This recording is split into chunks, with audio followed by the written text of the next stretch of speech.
Pembentukan poros koalisi untuk menghadapi pemilu tahun 2024, khususnya pemilihan presiden, semakin hari semakin gencar dilakukan oleh para partai politik. Pada saat ini, gencar kita mendengar adanya pembentukan koalisi besar yang merupakan inisiasi dari dua koalisi yang sebelumnya sudah terbentuk, yaitu Koalisi Indonesia Bersatu dan Koalisi Kebangkitan Indonesia Raya. Pembentukan koalisi besar ini awalnya dicetuskan ke publik pada saat pertemuan 5 ketua umum partai politik dengan Presiden Joko Widodo di kantor Partai Amanat Nasional beberapa waktu lalu. Dan Presiden Jokowi memberikan sinyal positif bahwa koalisi besar ini sangat cocok untuk dibentuk. Belakangan, isu kita dengar bahwasanya PDI Perjuangan akan ikut bergabung dalam koalisi besar. Jika PDI Perjuangan ikut bergabung, maka koalisi ini akan sangat gemuk. Itu 70% lebih dari kursi di DPR akan tergabung di koalisi besar.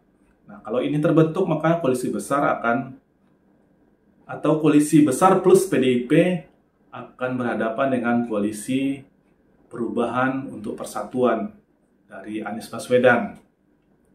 Namun PDIP memberikan satu syarat mutlak bahwasanya kalau PDIP ikut bergabung dengan koalisi besar, maka calon presidennya harus dari PDI Perjuangan.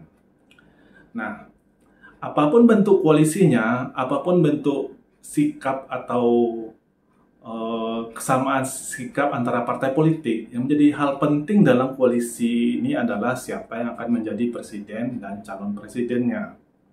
Jika PDIP sudah memberikan syarat mutlak koalisi besar ini presiden dari mereka, maka akan tidak ada ruang negosiasi atau ruang diskusi bagi partai-partai politik lain untuk menentukan siapa yang akan maju menjadi calon presiden dan wakil presiden. Baru-baru ini kita mendengar statement dari Wakil Ketua Umum Partai Golkar, Nurdin Halid, menyatakan secara terang-terangan beliau menyatakan akan menyulitkan bagi koalisi besar plus PDIP Perjuangan, dan beliau menamakan ini koalisi jombo untuk menentukan siapa yang akan menjadi calon presiden dan wakil presiden. Dan beliau keberatan bila PDIP bergabung dengan koalisi besar. Kenapa? Alasannya, kalau misalnya PDIP bergabung dengan koalisi besar, maka pilihan rakyat untuk menghadapi pemilu tahun 2024 ini hanya dihadapkan pada dua calon, yaitu koalisi besar plus PDIP dan koalisi perubahan untuk persatuan dari Anies Baswedan. Nah, hal ini cukup masuk akal sih kalau menurut saya pribadi ya. Jika koalisinya terlalu besar, itu sangat sulit untuk menyatukan visi dan misi dan siapa yang akan menjadi calon. Apalagi beberapa ketua umum partai politik dalam koalisi besar ini juga sangat ingin menjadi calon presiden atau wakil presiden. Sebut saja di sana ada Prabowo Subianto yang digadang-gadang akan mewakili koalisi besar ini untuk menjadi calon presiden. Kemudian di sana juga ada Cak Imin yang juga telah terang-terangan menyatakan bahwasanya Cak Imin harus maju di dalam kontestasi Pilpres tahun 2024. Kemudian yang ketiga ada Erlangga Hartarto. Erlangga Hartarto juga sesuai dengan amanat Munas dari Partai Golkar menyatakan bahwasanya Erlangga Hartarto adalah calon presiden dari Partai Golkar. Di samping sebelumnya, PAN juga pernah menyatakan pada rapat kerja di Semarang beberapa waktu lalu menyatakan bahwa calon presiden yang dia usung itu adalah Ganjar Pranowo dengan plus wakilnya adalah Erick Thohir. Nah, jika tidak terjadi titik temu dalam pembentukan koalisi besar ini, maka besar kemungkinan koalisi ini juga bisa akan pecah. Kenapa? Karena faktor siapa yang akan maju menjadi calon presiden. Nah, kalau kita sebagai rakyat, khususnya saya sebagai rakyat, sangat menginginkan koalisinya jangan terlalu besar-besar kali, agar bisa terbentuk tiga poros koalisi untuk pemilu tahun 2024. Pengalaman dua pemilu sebelumnya, 2014 dan 2019, yang kita memiliki dua poros saja, jadi polarisasi yang sangat tajam antara kedua kedua kedua kedua pendukung ya. Hal ini sangat sangat disayangkan untuk terjadi lagi. Tapi kalau misalnya dengan 3 poros akan sangat baik untuk kesehatan demokrasi Indonesia. Juga pada masing-masing koalisi tersebut akan memudahkan untuk memilih siapa yang akan menjadi calon presiden dan wakil presiden. Karena syarat minimal untuk dimajukan sebagai calon presiden dan wakil presiden itu kan cuma 20%. Jadi untuk apa koalisi besar-besar sekali kan? Karena terlalu besar pun juga tidak baik. Ibaratnya badan manusia kalau terlalu besar dan terlalu jumbo itu tidak baik untuk kesehatan. Begitu juga dengan koalisi pemerintahan.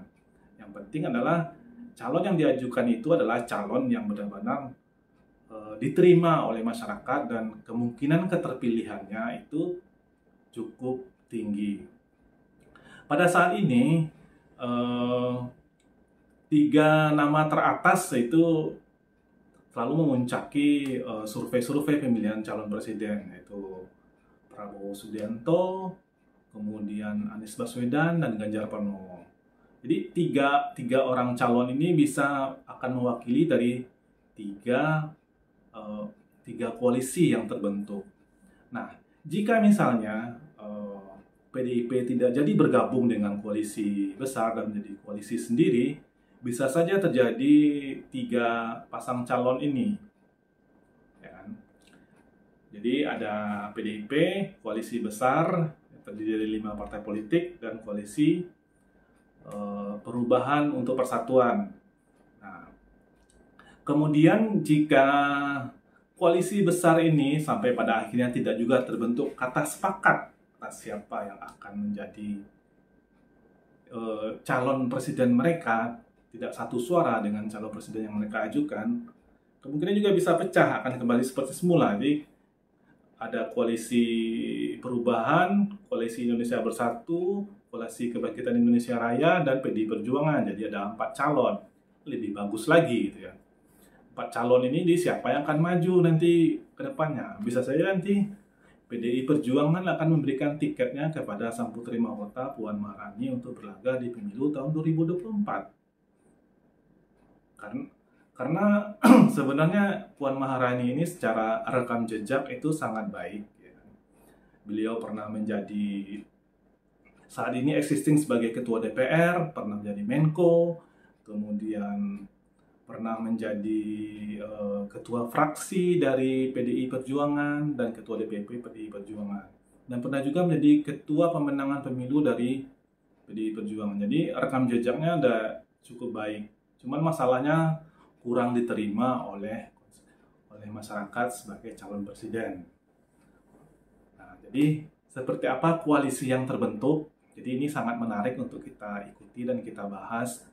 Semoga saja koalisi-koalisi yang terbentuk ini benar-benar dirancang untuk kepentingan masyarakat, untuk memperjuangkan kepentingan masyarakat dan tidak hanya memperjuangkan kepentingan golongan tertentu.